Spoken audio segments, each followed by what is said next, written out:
Good morning, everybody. Good afternoon. My name is John Skiviak. I'm the director of the Reproductive Health Supplies Coalition, and it's my pleasure to welcome you to this webinar on the global contraceptive commodity gap analysis. For those of you who've had a chance to take a look at the document online, you'll know that this edition of the analysis is really the fifth since 2001, and it draws on a wider range of data sources than ever before. And it also, for the first time, really makes use of an innovative interactive format that allows readers to really assemble and analyze data in ways that meet their own needs. It addresses topics of special relevance to post-2020 discussions, topics such as the relative role of the public and private sectors, and the evolving mix of donors, domestic and out-of-pocket expenditures for supplies. It also offers a more nuanced understanding of the current and future landscape of supplies funding by providing a more detailed picture of the role of subsidies within the private sector, by projecting findings forward to 2030, and segmenting results to highlight really fundamental differences in patterns of spending, use, and cost by country income level.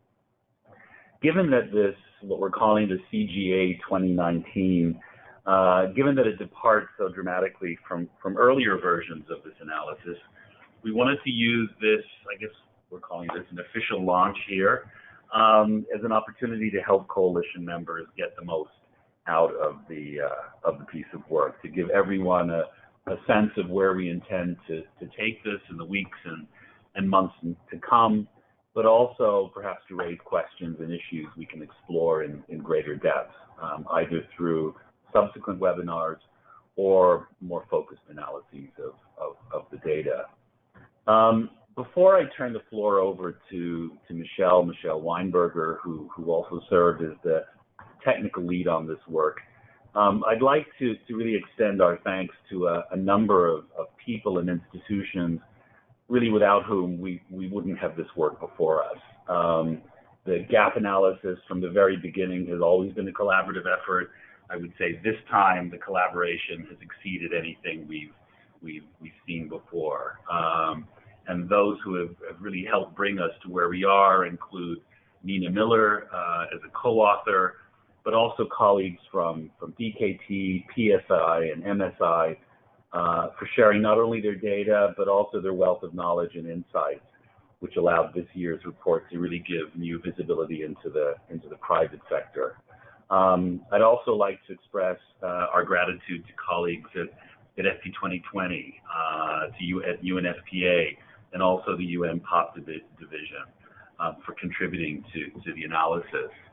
And we'd also like to thank our partners who've turned to the CGA in the past for help in their own planning and advocacy efforts. These include DFID, the Bill and Melinda Gates Foundation, the Global Financing Facility, UNFPA, and USAID. The way we have structured the presentation this morning, we will have 35 minutes of presentation, more or less. And then we want to allow about 15 minutes at the end for questions and answers. Just so that you're aware, everyone is on mute automatically. So if you have questions and questions arise during the context of, or during the course of the presentation, please type them into the box on your screen, and we will, at the end of the session, the 15 minutes, go through the questions that we can. We'll get back to you if there are more questions than we can handle during the course of the presentation this morning. We will make note of those, and we will get back to you with the answers to those questions. Please also be aware, for those who know others who weren't able to attend this webinar, that we'll be sharing the slides and a recording of this webinar, which we will put on the website, so it will be accessible to everyone. So let me turn the floor over to Michelle, who will give the presentation. So as John said, this is the fifth in a series of reports that date back first to 2001. And if we look at how these reports have changed over the last couple of decades, we see that they've really evolved as our story and our questions that our community is grappling with has evolved. And so those early reports were really donor focused, looking at donor funding and donor spending gaps in a smaller subset of donor funded countries. And in 2016 and 2018, we started to broaden that view, looking at both the public and private sectors, as well as a wider set of 135 low and middle income countries. And in these reports, we started to give new nuance into the private sector. And this was grown especially in the last report, where we purchased data from IQVIA to really heighten our understanding of private sector prices across different countries. And as you'll see as we go through the results in this report, we've really continued to open up that look into the private sector, giving it more nuance and more attention, while also continuing to look at what's happening within the public sector. So just a few highlights of what's different and new this year. So first, as John noted, rather than a print report, we've really focused on making this online interactive report. And you'll see this morning as I talk, I'm gonna give you guys some highlights into looking at how you can go onto this online report and really interact with the data to get more out of it than just what you can get in a static print report. Also, to align with conversations about post-2020 and the Sustainable Development Goals, we've extended our time horizons to now projecting forward to 2030. We're using lots of different data sources to get a more complete picture of what's happening. We've also done a focus not just on the aggregate of the 135 countries, but looking at how things differ across different income groups, which I'll come back to in a moment. And then finally, and perhaps the most critical change, is that while we still have the same types of analysis within the CGA, we're presenting it in a whole new way. And so the report is structured around 5 key themes, which we'll look at today, that help really link the data to the conversations that are happening within the community. So on the screen now, you'll see what the 5 themes are. I'm not going to go into too much detail right now, because over the course of this morning, we're going to walk through each theme and look at some of the key data that sits behind that theme. So our story of 135 low and middle income countries is made up of a diverse experience that's happening in each of these countries. And there's no way to kind of fully capture all of that diversity in one report. And so what we've done this year is looked at segmenting countries based on these income classifications from the World Bank, based on the GNI per capita in each country. And so we tell both that total story, but also these 3 often divergent stories of what's happening within low-income countries, lower middle-income countries, and upper middle-income countries. And this really helps provide new and different insights about how things are varying across these different countries, and to help us think about how we might need different responses in different countries to deal with these varying contexts. I just want to make 2 important caveats as we look at this data. First is, while we look at the aggregates of what's happening within each of these income groups, the countries within those groups are still diverse, right? So what's happening within those 34 countries that make up the low-income countries doesn't all look the same. And so while there's some similarities in those patterns, we should also respect that there is still diversity within what's happening. And secondly, that often as we look at trends that happen within each of these 3 income groups, we want to interpret that as somehow a story of what we think is in the future. So right, like those low-income countries are going to move up in a way that they shift their patterns as we see in these higher income groups. But it's really important to note that what's happening now is sort of a reflection of a moment in time, and it's a reflection of the countries that fit within each of these groups, and that those countries have very different histories, very different past trajectories. And so while there are some really useful things we can learn by contrasting how patterns look different across these 3 income groups, we shouldn't interpret this as some inevitable path, that the low-income countries are going to eventually look like the pattern of the current upper middle-income countries. And one last thing before we get into the themes is we're really excited about the power of the coalition and what that means for bringing a lot of data into this analysis. And so this graphic here shows in those bubbles at the top all of the different data sources that are feeding into all of our different estimates, which are shown along the bottom there. And we won't go into a whole lot of detail about this now, but just to say that we're drawing from a wide range of sources, including surveys, UN projections, program data, retail audits, and more to create as complete a picture as we can of what's happening country by country, and then adding up those results country by country to get our kind of aggregate pictures across the income groups and across the full set of 135 countries. All right, so what we're going to do over the next little while is walk through each of the 5 themes and talk a little bit both about some key highlights, but also about how you all within the community might be able to use these results in your own work. So our first theme really focuses on both spending and gaps, and looks at how we can use data and understanding of current patterns to help us think about the implications of potential reduced or stagnated donor funding in the future. So while the report itself doesn't comment on trends in spending, we just look at sort of a snapshot of current spending. We know from other work that there's a lot of risk of what's going to happen with donor money in the future. And so these results can help us think about what we can do to best mitigate that risk. We estimate that there's currently just over $3 billion spent on contraceptive commodities across the 135 low and middle income countries. As you can see from this graphic, the vast majority of that, about 2.7 or 80%, is spent through private sector. So this is individuals purchasing commodities through private sector entities. And that the remaining 20% or so comes from the public sector. Within the public sector, we can further divide our spending between donors and governments. And we find that governments right now are spending about 3 times the amount of donors on contraceptive supplies. Again, this is just looking at supplies, not at the wider spending on family planning, which would include program costs and other things like that. So we can look at how this picture varies across the different GNI groups. So the first thing that we can look at in this graph is the width of each bar. And the width of each bar tells us about how much of the total spending that happens, so that 3.3 billion, happens within each of the GNI groups. What we see here is that the widest bar is the upper middle income countries, and about 2/3 of total spending comes from that group of countries. The next largest share are the lower middle income countries, which account for 27% of the spending, and only about 6%, so that kind of skinnier bar on the left, is spent within the low income countries.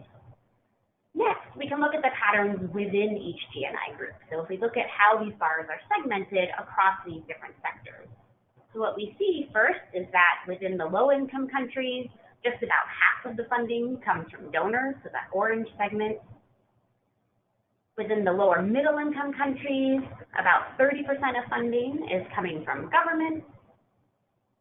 And within the upper middle-income countries, the vast majority, about 92%, is coming from the private sector. And so we see these very divergent patterns in terms of the role of each sector within each of these different GNI groups.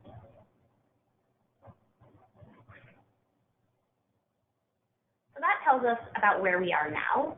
And as we think to the future, we can imagine that if spending stays at current levels while the needs grow and the number of women using contraception grows, a gap will emerge.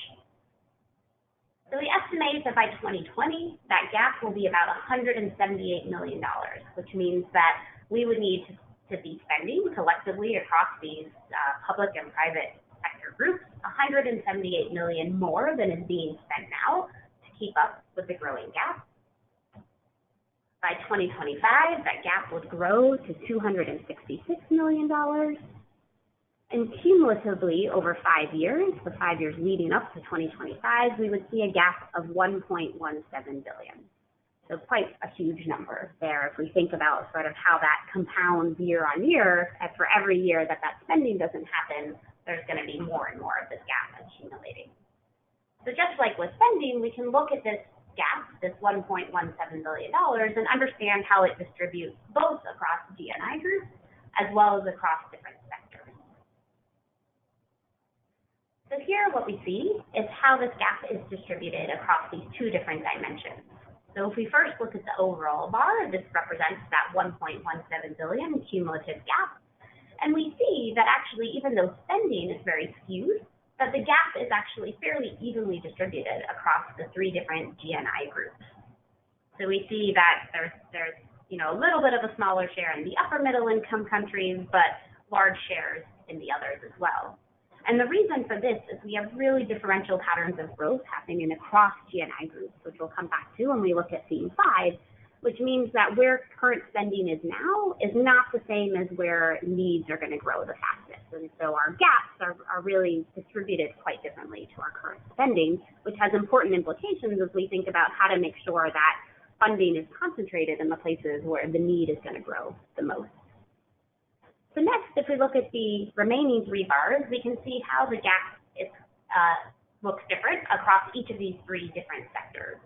So among donors, the gap is very largely concentrated within low-income countries, that large segment of blue. Within governments, the gap is concentrated mostly within the lower middle-income countries. And finally, within the private sector, we again have this more even splitting of the gap across the 3 different GNI groups. So in this graph, we're looking at things in relative terms, right? So the distribution within each of these different groups.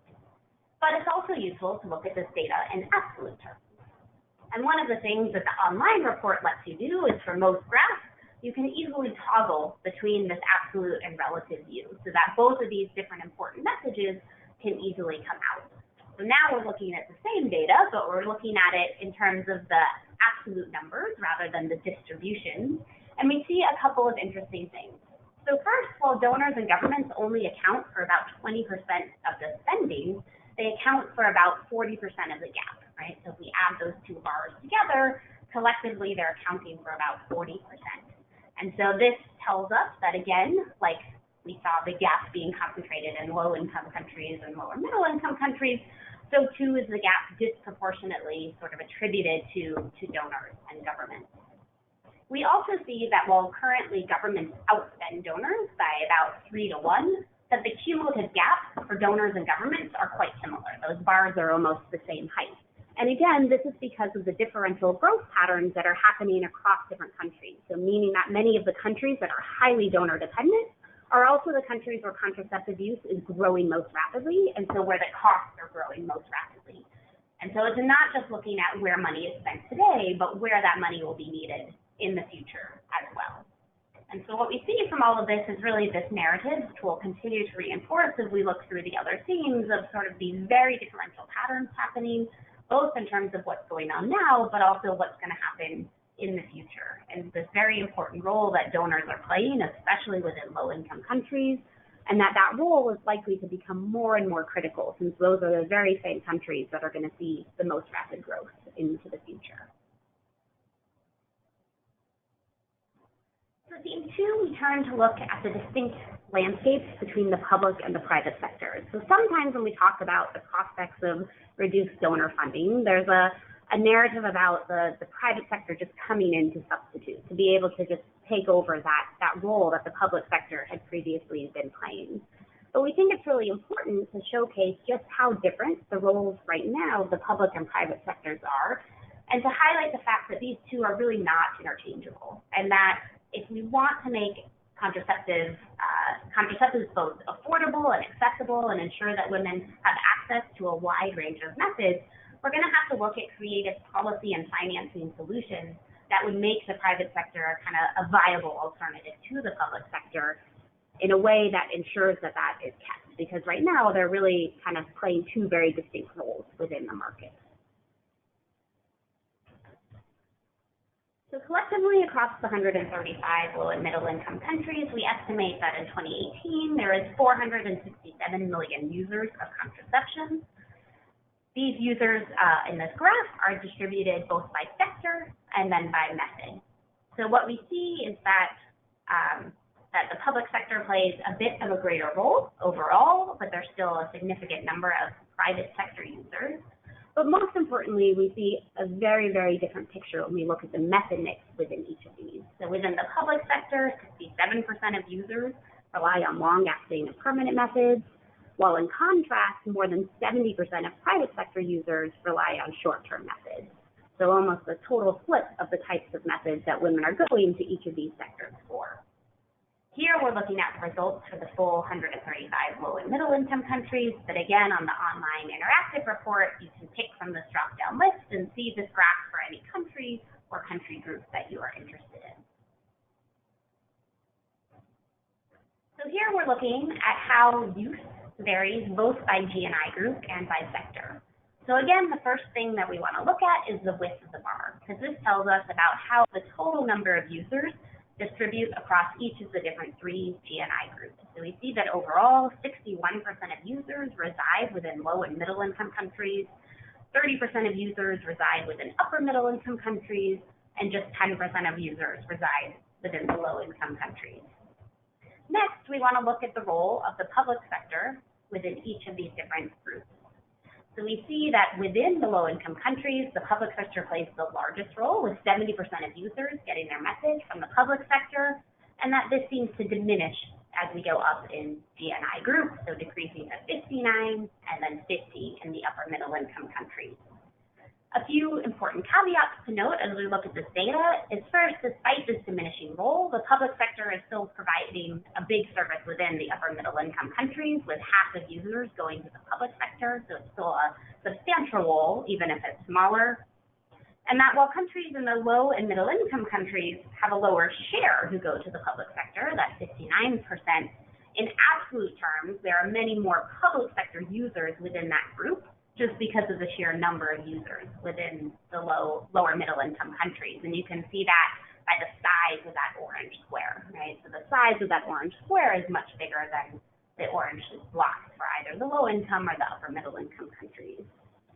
And again, just reiterating what I said earlier, that we shouldn't see this as an inevitable pattern, but rather this is the result of what has been happening in different countries historically, and that a lot of what's reflected in the upper middle income country picture shows what's happening largely in Latin American countries today, which have a very unique and varied history, and so this might not be the pattern that we would expect other countries to go to in the future.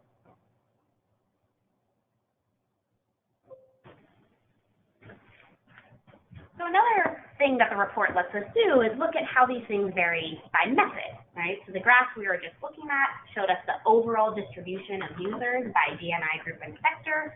And here in the second graph, we're looking at how things distribute just for users of implants. And again, online, you can go through any method to see how this graph looks. But I picked implants here because there's a few interesting things that we can look at. So first, unsurprisingly, overall implants skew more towards the public sector, right? We see those orange bars are much taller and those purple bars are much shorter. But we also see that implant users also skew towards the low-income countries. So while just 10% of all users live in low-income countries, nearly 40% of implant users live in those countries. So that means that implants are making up a sort of much larger share of the method mix within that group of countries than in other country sets. And I think that seeing this helps reinforce this important message about, distinct roles of the public and private sector, and ensuring that when we talk about possible transition away from donor funding or away from public sector funding, that we think about what's being put in place to ensure that there's still wide access to the full range of methods and the methods that women are wanting to access in their countries. And so the private sector we see here playing this very small role, especially for implants, and that it could play a larger role, but that would likely take some sort of publicly funded support, right? So either through something like contracting services or vouchers or inclusion of the private sector in insurance schemes. But there's ways to find to increase the role of the private sector, but we have to think about the role of public financing in having that happen. All right, for theme 3, we're gonna look more detailed into that private sector. So as John mentioned earlier, one of the things we did in this year's report was really in response to discussions that last year's report sparked, looked in even more detail into what's happening within the private sector, and especially the role of public sector funding in subsidizing products and commodities within the private sector. And so this year we took a deeper dive and we worked with partners at DKT, MFI, PSI, and Shops Plus to get both their data and their insights to really understand these nuances of how products flow into the private sector and where the role of subsidy really comes in. So in order to do this, we really had to understand how the products are flowing through these different pipelines. And one of the things that we found very early on was that what NGOs and SMOs do is actually a quite diverse range of business models. So their products that they are either distributing or services that they are providing could end up in both public facilities and private facilities. So for example, an outreach team might be providing services within a public health clinic, right? So from the woman's point of view, she's going to a public facility, even though she's getting a service that might be supported by an NGO or an SMO. But those products also, in a more traditional sense of social marketing, end up within private facilities. But we also see, and you can see this from the diversity of the different color lines sort of feeding into this graphic, that the commodities flowing through these groups come from different sources as well. And so some of them are funded by donors, some of them are funded by governments. So we have, for example, the government of India purchases products that it then gives to SMOs to distribute within the country. And some of them are self-funded, right? They sort of act as commercial business arms and have profit-making entities. So we didn't want to just simply capture everything that NGOs and SMOs are doing, but we wanted to look instead at the products themselves and make sure that what we were capturing were products that were ultimately accessed within the private sector at subsidized prices, where that subsidy was made possible by either a donor or a government. And so what we look at when we look at the subsidized, non-subsidized split is not the traditional dichotomy of SMO versus non-SMO, but really about tracing that product and what subsidy is applied to it. And we think this is really important because we want to highlight where those risks are biggest. Again, where is the role of the public sector the largest in terms of subsidizing within the private sector, and how do we think about how to ensure a transition in the future so that women are still able to access affordable methods. So what did we find? We found that there was really large variation in the role of subsidy within the private sector in many different ways. So first, across countries, which we won't look at here, but we had, some countries where there is a huge presence and many countries where there is no presence of subsidized products at all. We also found that there is variation in terms of methods. So in this graph, we're looking at the share of users of each method who received either a subsidized or non-subsidized product within the private sector. So we see that the size of the share that are to the left of on that graph, the subsidized, varies across methods, and it's the largest for implants and IUDs. One thing to note is this is just among private sector users, right? So some of these methods, especially things like implants, already are mostly received in the public sector. So this is just the split among that kind of small group that get their implants within the private sector.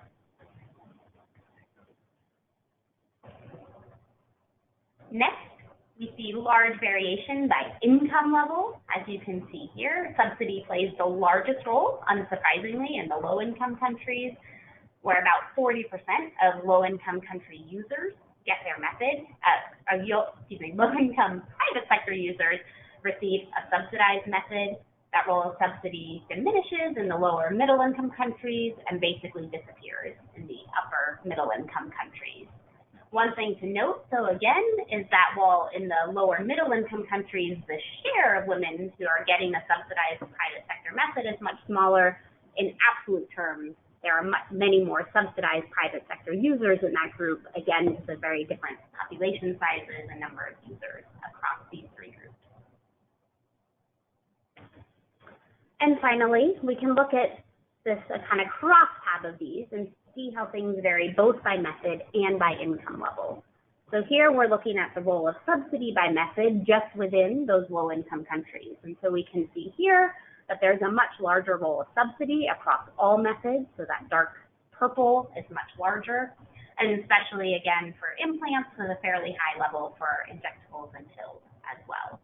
And again, on the online report, you can explore how this looks for any country or country group of your choice to really understand how this variation plays out in different places.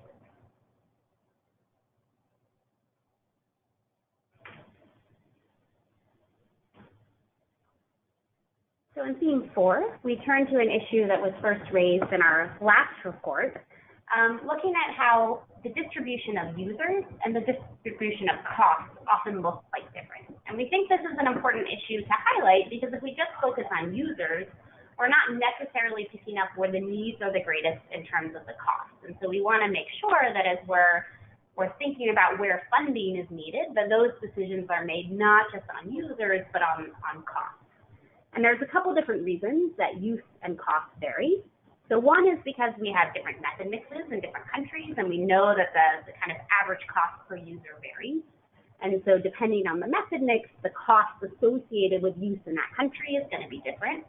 We also know that prices vary between the public and private sector. So also depending on the mix of the public and private sector in each country, that's also going to influence this dynamic between use and cost. So this graph again shows us results for the full set of 135 low and middle income countries. So as we saw earlier, contraceptive use is actually fairly evenly split between short-term methods and long-acting and permanent methods overall, right? So we have about 50-50 share of each within the use. However, when we turn to costs, we see that costs are overwhelmingly driven by short-term methods and especially by pills. So there's a few reasons for this.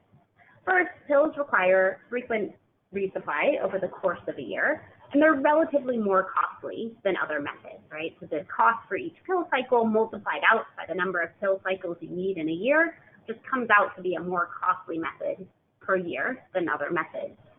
This is coupled by the fact that pills are most often sought in the private sector, where prices again are often even higher than that public sector pill price. And so you have sort of this double burden happening in terms of the cost of pills.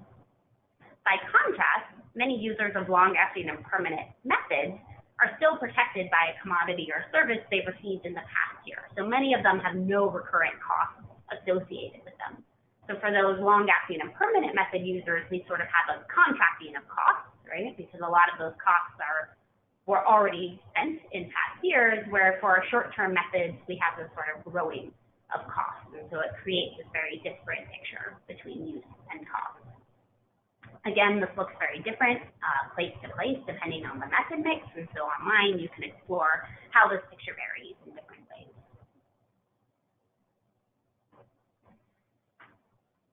So it's also interesting to look at how this dynamic plays out when we think about use and cost across the three different income groups. And so as we saw earlier, the vast majority of our users, about 60%, reside within low and middle income countries. However, the vast majority of our costs, about 2/3 of them, reside within upper middle income countries. And this discrepant pattern is for some of the reasons that I talked about before, but it's also kind of contributed by a few large countries that are really determining a lot of what these pictures look like.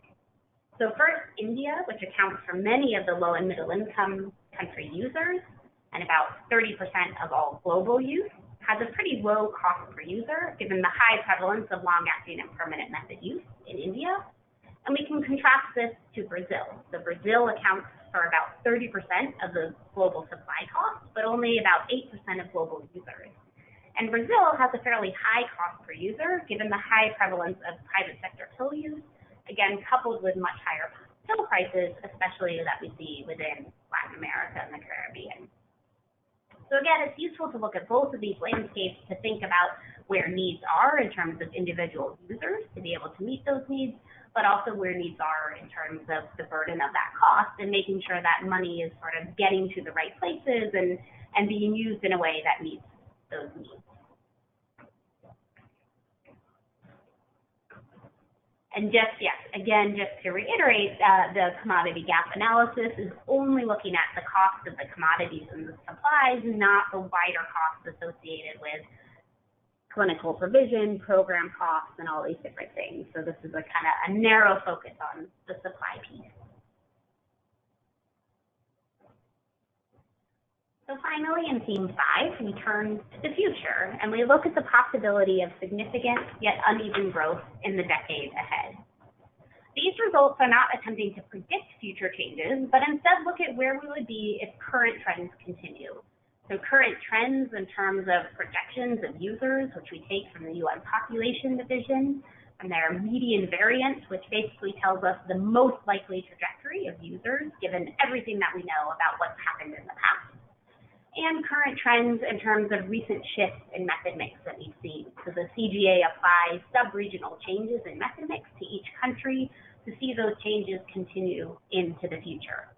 There are, of course, numerous reasons why these current trends could be disrupted. However, we think that these results provide a useful starting point to see where we would be if the current trends continue, and let us then discuss what we might diverge from that because of. So where those trends are really influenced by things that have been happening recently, where those trends may or may not be expected to continue into the future.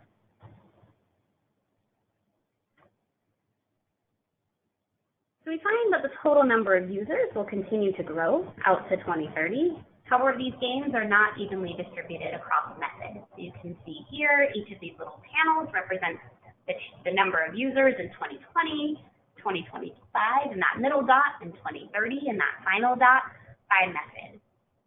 So we see the gains are most rapid for implants and condoms. It's worth noting that this implant trajectory is probably most sensitive to shifts in donor funding, given the large role of donor funding in the provision of implants up until now. And it's also worth noting that despite this rapid increase and what looks like this very stark growth, even by 2030, implants will still be one of the least used methods within the method mix, representing just 11% of use. So it is a big change, but it's also, still going to be a method that's sort of important, but not as large as some other methods that we see being used. We also see that there's some methods that stagnate or even decline. For example, we see a small decline in contraceptive pills. But it's important to note that these changes at the aggregate level are reflective of very different changes country by country. So again, while we see pills decline overall, about half of the countries are actually projected to see increases in pill use. It's just that those increases are offset by larger declines in the remaining countries. And so again, exploring this data on a regional or a country basis helps to really unpack these differential patterns that are happening country by country. So we can also look at how things will change segmented across the income groups. So we see that low-income countries will have the most rapid growth in terms of users in a relative terms, so a 60% increase from 2020 to 2030, compared to only an 11% increase in the lower middle income countries and a 4% increase in the upper middle income countries. However, again, the absolute gain will be largest in the lower middle income countries, so adding about 47 million users over the coming decade, compared to about 30 million in the low income countries. If we look at the second graph on the right, we look at changes in the consumption cost. So again, because cost is not simply a function of use, these two graphs don't mirror each other exactly. And what we see is that within the low-income countries, we'll have both the most rapid increase in cost in relative terms, so that's 62% growth, but also in absolute terms, so adding the largest amount of cost over the coming decade of 144 million. And we actually find a very slight decline in consumption costs in the upper middle income country, and this is due to shifts in method mix, which are changing those dynamics of the cost per user across different countries. Looking at this helps us to think about differential patterns of growth into the future and what they mean for different needs. And so again, coming back to some of those messages from theme 1, looking at funding gaps, right? That because growth is happening differently across different countries, across different methods, the needs for different players to play different roles is going to continue to change. And so we can really use this information to help inform those conversations about how these changes might be happening and therefore how we can be prepared as donors, as implementers, as partners, as governments to really respond to them. So before we open up to question and answers, we just want to quickly talk a little bit about how you all can get more from the CGA data. So you've seen some examples throughout the presentation already this morning, but just wanted to kind of let you see the full menu of things that are available within the report. So again, most of the data can be drilled down, right? So we start with this global result of 135 low and middle income countries. You can then see results for a select region or group of countries, for example, the set of USAID's 24 priority countries, or you can drill down to just see results for a single country of interest. In terms of what you can see, our results kind of classify into 3 areas. We look at spending and gaps, users, and costs. One thing to note is in the CGA, we don't publish spending and gaps at the country level. These are only available for aggregate regions. We feel that, one, it is not our place to sort of to impose spending needs and gaps on countries, but also because of the more uncertainty in this data at the country level, we don't feel that it's a place where we can give that visibility, but do have that visibility in terms of users and costs. And then finally, for disaggregations, as you've seen throughout this presentation, things can be disaggregated by sector as well as by method. So I wanted to just walk through an example to maybe help think about how information from the report could be used. So if we take, for example, advocacy efforts looking at advocating to sustain donor financing in the Ouagadougou Partnership, how might we look to the CGA to help inform this? So first, we can look to theme 1, and we can see what spending looks like within this set of countries, and we see that 64% of current spending in Ouagadougou countries comes from donors. So we have a group of countries that are very, very highly donor dependent. Next, we can look at both themes 2 and 3 to see what the role of the public sector looks like. And we see that overall, in terms of use, the public sector plays a really big role, and that within the private sector, we have a really large role of subsidy, which means that the public sector is playing an important role across both public and private provision in these countries. So again, that high donor dependence is translating across both sectors.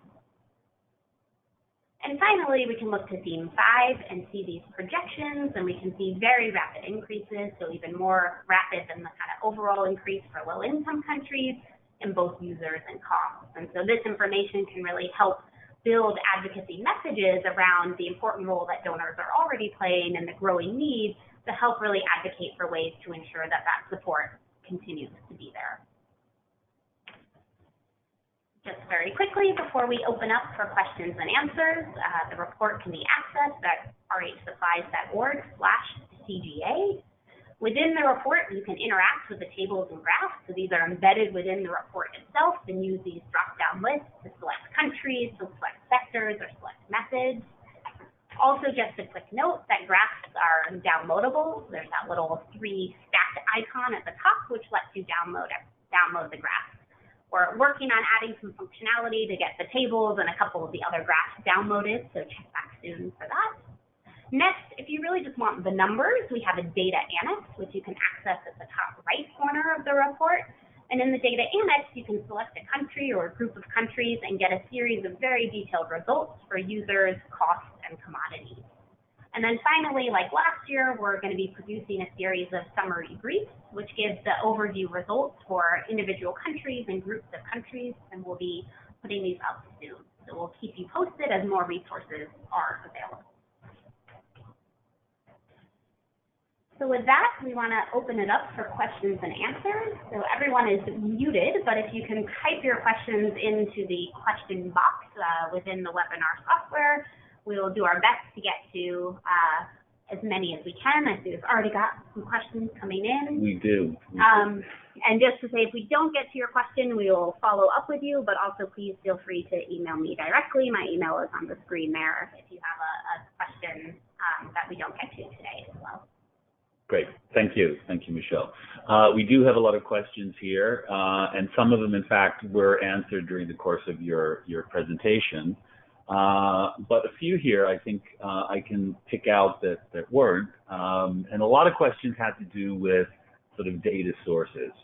And one question we have here from Sarah Rich, does the donor funding include funds that flow through the humanitarian sector to meet contraceptive needs for people affected by crises? Can you say something about that? Yeah, so our donor funding comes from estimates that we have from UNFPA, USAID, and other main procurer on the volumes of commodities they're procuring. I would have to check back with some of those partners to understand sort of the pathways of procurement for products that end up in humanitarian settings. My guess is that those should be captured because it's still capturing, all of the commodities that are being procured, no matter where they end up being distributed. But we can look into that just to confirm that that is correct. Okay, great. Another question here from Megan Christofield, and this asked, when you referred to subsidized versus unsubsidized, would this capture use that's subsidized at the end user level, like through insurance or vouchers? An interesting question. Yeah. So I would say it depends a little bit.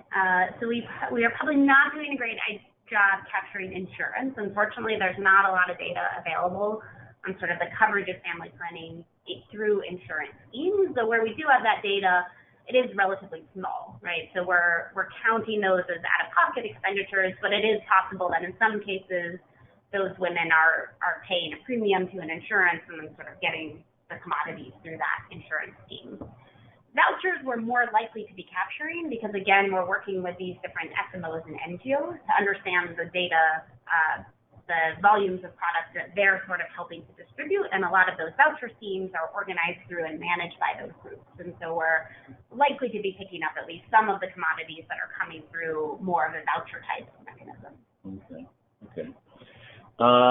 Two other questions that are similar, different in terms of focus, but similar in terms of explaining increases and decreases in projected use. One was, do we have information on the projected decline in pills? Where is that coming from, and what do you think is driving that? And similarly, what's driving, do you think, the projected increase in condoms? So why one decline, why another increase?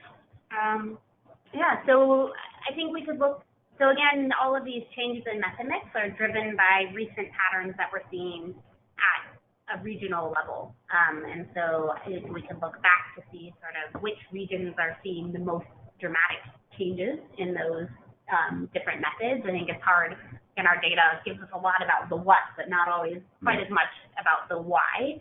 I think some of it is that, you know, as other methods become more popular, right, as implants are increasing and injectables are increasing, those gains have to come from somewhere, right, especially in places where contraceptive use isn't growing that rapidly. Those changes in method mix really come from women, you know, switching over from other methods to those methods. And so I think some of it is just as different things are becoming more popular, as availability is changing, that you just have all these different dynamics happening with where women, what methods women are getting. Again, I would say, you know, we're extrapolating from current trends. So again, we're not trying to be predictive of what factors might influence these trends into the future, but rather saying, from all the data we have on patterns that are happening right now, these are the trends that we're seeing. Yeah. And I think another thing as well that comes through in the gap analysis, and I don't know if that's an instance here in the case of pills or condoms, but there are many instances where what is driving patterns are actually changes at the individual country level. And so it could be possible by going into the data a little bit more carefully and seeing there may be some, you know, big country that's seeing a huge change in use of either pills or condoms that could be driving global trends. And again, we saw, you know, despite that decline at the global level, that half of the countries in the analysis are still seeing increased pill use. Yeah. And so it's definitely not a universal trend. Right. The other question has to address sort of the issue of the way in which this data can be used and has been used by donors to make critical funding decisions. To what extent are donors consulted in the design of the gap analysis and its analyses? And how has this work helped them in their own decision-making processes? Yeah, well, I can start. I might turn to John to add more to this. So, you know, through the RHSC's executive committee, which has a lot of representation from some of the key donors in our group, we've had a really nice audience to have active engagement of both getting feedback on past reports as well as getting inputs into directions for future reports. And so I think that's given us a way to really make sure that what we're doing, and as these reports evolve, that it's really in line with you know, not just donors, but others in the RHSC community as well, but that's given us a really nice channel into getting input in terms of what types of results are are most useful and interesting for different donor groups to be looking at. I know we've had a lot of demand just from requests about getting data cut in different ways that seem to imply that the donors are looking at this data and using it. And that is actually one of the reasons that in the report we've put in these kind of preset totals for each donor group, right? So you can see the results for the USAID priority countries, the different priority countries, the GFS countries, so that it makes it even more easy and accessible to get those results quite quickly without needing to come to us and ask us to run the numbers for those groups that might be of interest. Yeah. No, and I was going to say, I mean, there are requests not only from the donor community for a more in-depth look and cutting the numbers in particular ways, but we've also received requests from manufacturers. So there are a range of constituencies that have reached out to us for a sort of deeper dive into the data that we have. Let's see. Can you comment on how this financing gap will provide impetus for reducing costs of commodities, such as, for example, encouraging Southern manufacturers who might be able to deliver cost efficiencies for quality products, wholesale purchasing, other things? Yeah, so I think this is part of that discussion, right? There's clearly a lot of other work happening, the work through the CGD, looking at a kind of wider picture of commodity financing. And we're very lucky in Nepal to have Rachel Silverman there and able to present on some of that work and look at some of the connections, because I think that there is, clearly the prices, right? We see that huge kind of disproportionate role to pills in driving costs, and a lot of that comes from the fact that those pill prices in the private sector are significantly higher than what it's costing to manufacture those pills and what the public sector are able to buy those pills at. And so I think that there's definitely evidence from this report that can help support those conversations about how do we bring prices down. This report, we don't get into the details of the number of manufacturers or what's branded versus generic, and so it's not going to have all the nuances needed for that conversation, but I think is part of the puzzle to have those conversations. Great. We also got just a point of clarification from Jenny Greeny, who said, yes, UNFPA procurement data does include supplies for humanitarian response. So I just wanted to share that with the group. There's another question here from Sabrina Karkins, and a question on whether or not the researchers consider the availability and use of emergency contraception in terms of current and then future use, and therefore how that impacts the gap. Yeah, so emergency contraception is included. It's sort of grouped into that other modern methods. Unfortunately, our data on current use is really limited to what we're getting from large-scale household surveys like DHS and MIPS and PMA.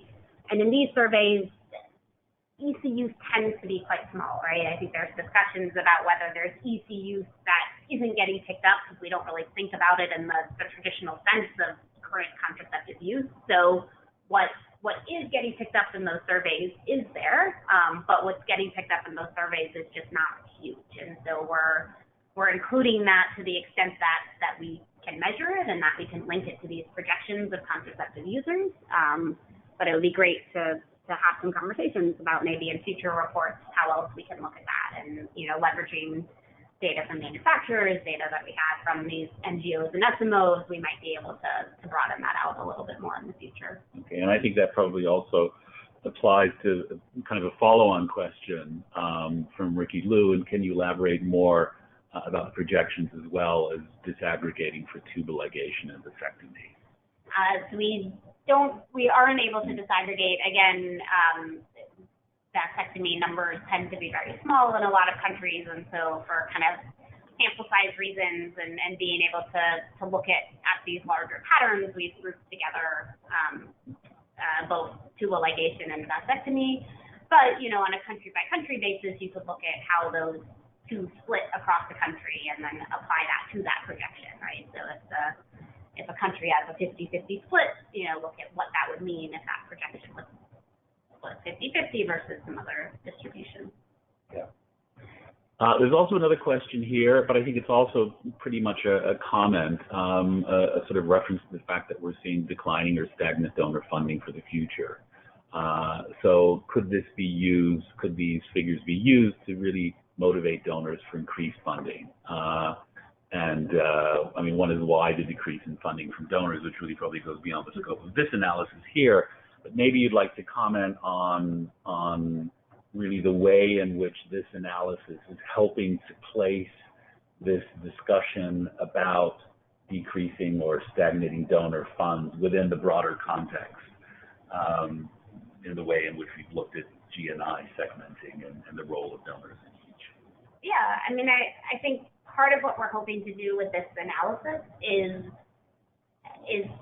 to not just look at, of course, I think advocating for increases in more donor funding is always going to be part of our advocacy priority. But if that doesn't happen, I think what becomes more and more important is ensuring that those donor funds are well targeted and efficiently used. And so I think some of what we're hoping this analysis can do is help think about how do we ensure, right, if that pool of donor funding is fixed, or even if it grows, but it doesn't grow that much, how do we ensure that that money is getting to the places that need it the most? And so by being able to really critically assess where the money's going now, both in terms of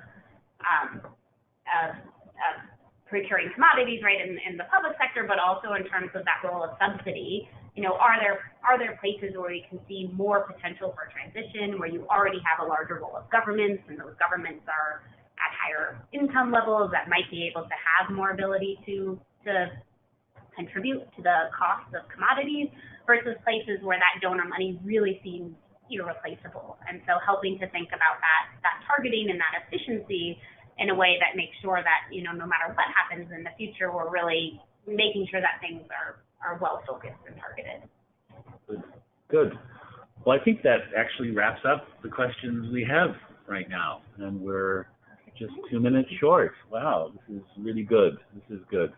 Well, thank you so much, Michelle. This has been absolutely fascinating, and I'd like to thank everyone for having joined the call. As I mentioned at the beginning, the recording of this will be online, as will the copy of the presentation itself. So for those of you who know others who weren't able to attend, you can access this on the website, or even if you want clarification on certain points, you can listen again. So thank you again, everyone, for joining, and we'll see what the next steps hold in terms of subsequent webinars or presentations on more focused issues. And really do, if you do have other questions, please feel free to write to Michelle at the address on the bottom of the screen here, or us at the RHSC Secretariat, and we will get back to you. So thanks very much.